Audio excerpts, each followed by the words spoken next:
Hey guys, Kevin Cage back with another cryptocurrency update. Welcome to the channel. Like and subscribe if you're serious about the digital asset space, and let's get right into the information today. One take and uncut. Things are boiling up as always. As of recording, XRP is at 23.2 cents. We got Bitcoin at 87.27.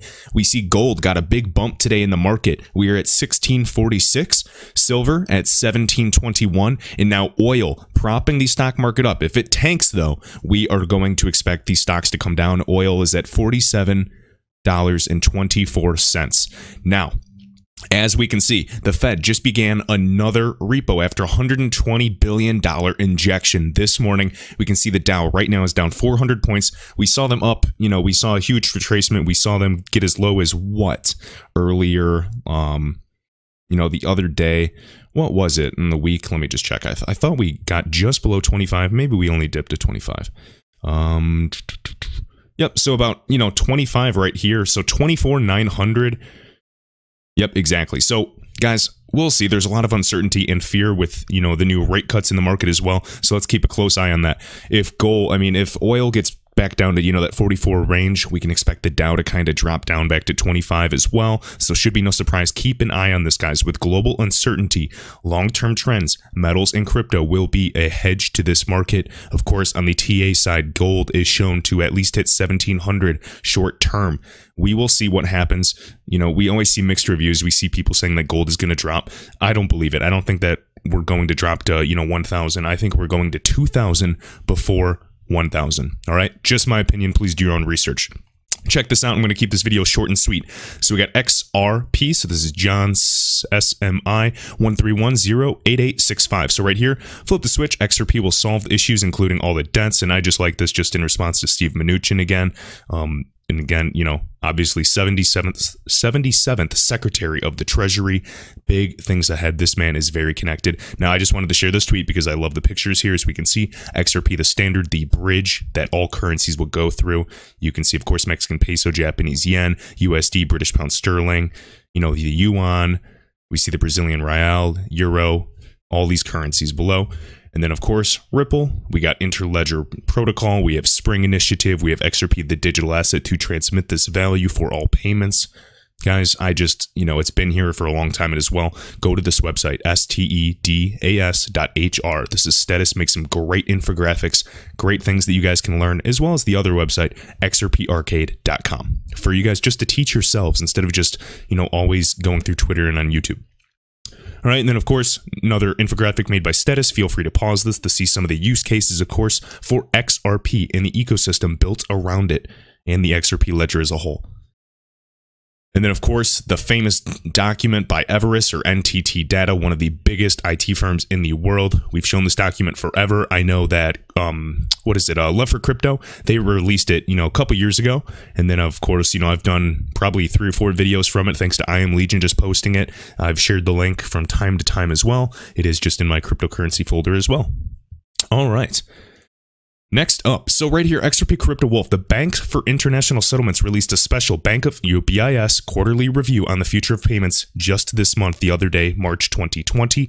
So we can see the concerns and things that they go in the topics are is tokenization, all right, cross-border payments, correspondent banking, replacing and revamping that entire network. Of course, that is literally what XRP is meant for doing. Central bank digital currencies, of course, XRP can bridge those, token to token and token to account settlement. Keywords, remember, settlement, interoperability, liquidity, cross-border, correspondent, trust, distributed ledger, just these kind of key terms that we're looking for.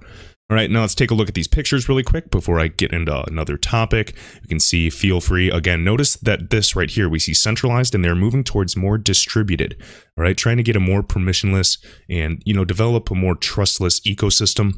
It's never going to be fully decentralized. We know there's pros and cons to both. On a centralized system, transactions can occur faster to an extent, but we're trying to get more distributed, closer to a decentralized framework. All right, DLT and token-based access. All right, you guys can pause it here. This is the central bank digital currency pyramid. We can see from consumer needs, all right, accessible to all, ensure privacy, resilient and robust as well, not a central point, not a single point of central failure, cash-like with peer-to-peer functionality, convenient, RTP real-time payments. All right, and then, of course, just feel free to pause this. I mean, you know, the link is also available if you guys follow me on Twitter. The only reason I have Twitter is for XRP. All right. And then here's the quarterly review. All right. And then the link is right here as well. Next up, XRP Crow or Status, as we were just talking about him. Don't want to spoil the party, but this picture was taken in 2018 at the G7 Finance Ministers. And of course, we have Mr. Steve Mnuchin again at the meeting, but it doesn't have anything to do with his recent meeting with crypto and digital asset industry folks at the Treasury. So as we can see in this picture, just for fun to share, I mean, we have Mr. Steve Mnuchin right here. We can already recognize a few faces, along with Miss Christine Lagarde. I know people were freaking out about that picture of them just kind of whispering to each other the other day. Should be no surprise, guys. This has been in the plan for a long, long time. All right, there's plenty of pictures with them. All right, next up, Michael Val 5 Links. I want to cover this because we have really penetrated South Korea, and a lot of people have not, you know, really shown. I feel like I should do a video and some deep dives of each country that Ripple's penetrated for at least what's available. There's a lot of non-disclosure agreements and a lot of information we don't know. We think that, you know, the XRP community, we are good at digging information up. You guys are great at finding information as well. But just imagine, you know, like an iceberg, we don't know what we don't know. So much uncovered. So again, we've onboarded 3 more partners in this region. So I don't know the pronunciation exactly, but we got Centbee, Hanpas, and Wire Barley. They are growing, okay? Ripple is really expanding. Remember, Southeast Asia is a hot point. We have Thailand with the Thailand bot. We have South Korea. We have Philippine peso. We have all of these areas. And then, of course, Singapore as well, a hotbed for fintech. We can dip into this article briefly. And as we can see, expanded, onboarded, and remember, RippleNet network surpassed 300 members this year. Do you remember Alex Cobb just showed that leak that Ripple updated their website to 450 plus clients, I should say, and then they changed it back? Kind of exciting. All right. And then, of course, South Korea has close to 2 million immigrants that comprise more than 3% of its total population. This created a need for robust payment corridors. Remember, robust, distributed, can succeed, you know, is autonomous. Once you set this program up, you're good to go. There's not going to be that middleman. And of course, just countries like I mentioned, Philippines, Thailand, and then, of course, Japan, a behemoth. I shouldn't have forgotten them. Of course, with SBI as well. Centbee manages up to save 95% in remittance fees by allowing its users to send payments to the aforementioned countries without opening a bank account. And then Hanpas, the other group, is considered to be one of the leaders in mobile remittances. And then Wire Barley boasts access to Australian and US markets, some of the biggest currencies in the world. Exactly, guys. And then, of course, Coin One Transfer successfully partnered with Ripple back in 2018 to roll out Cross, the first blockchain-based remittance product. Remittance. Pay attention to the Asia-Pacific region, the APAC region. This is a hotbed, especially for low-hanging fruit, to really set the standard. All right, XRP Crypto Wolf just sharing this as well. Just what I said, but I just appreciate, you know, his tweets as well. Definite follow on Twitter is, of course. Transfer experienced 50 month-to-month growth rate and payment volume and was able to reduce fees by 90%. Coin One official. All right. If you guys want to follow them on Twitter as well, bringing blockchain into the world, buy and sell crypto with the safest crypto exchange. And then here's the website, or the actual article shared by Ripple Insights. What I personally recommend is going to ripple.com, going to Ripple Insights and literally just typing in search bar some keywords, companies, countries you're interested in, and to see what they're releasing as well. All right, sometimes you can find stuff that's completely hidden and not even on Ripple's website, and those are the, you know, golden nuggets in particular.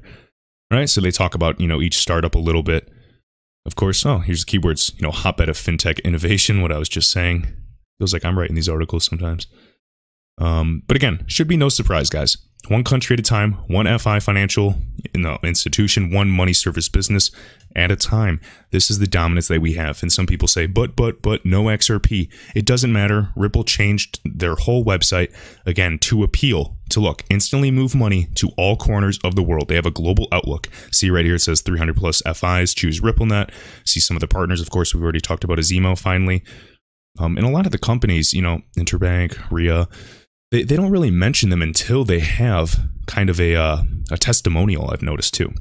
So we don't even know some of the bigger players that are really using them. All right, and again, South Korea platform expands borderless payments powered by Ripple to 12 more corridors. So of course, we've kind of covered that as well. Seeing growth 50, a month, RippleNet, operational costs, utility, etc., etc. All right, and then lastly, we're just going to finish up with this. So we know MoneyGram's a behemoth. I just wanted to share this since it is related to them, and Ripple does own a stake in MoneyGram. They're expanding its use of Ripple and XRP by enabling corporate and personal bank account transfers to be powered by RippleNet.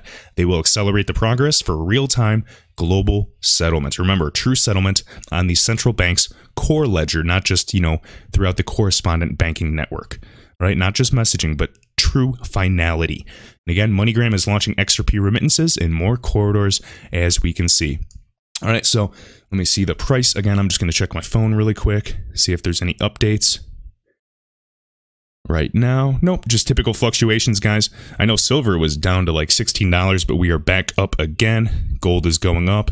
We will just keep an eye on that. I typically will just watch, crude oil. I'll watch gold. I'll watch Bitcoin, and that typically determines the markets that I'm curious about. And of course, the Dow is a good hint. We'll see what happens with this Fed pumping, guys. This is not sustainable. This month, to me, is one of the most bullish, most sensitive months that I've ever seen since I've been in the space. I got in the first time that I at least saw XRP was March of 2017, kind of around that, original bull run before everyone saw Bitcoin at 20K later that year. Guys, big things ahead. As always, I appreciate everybody that likes the video, shares it around, and until next time, thanks.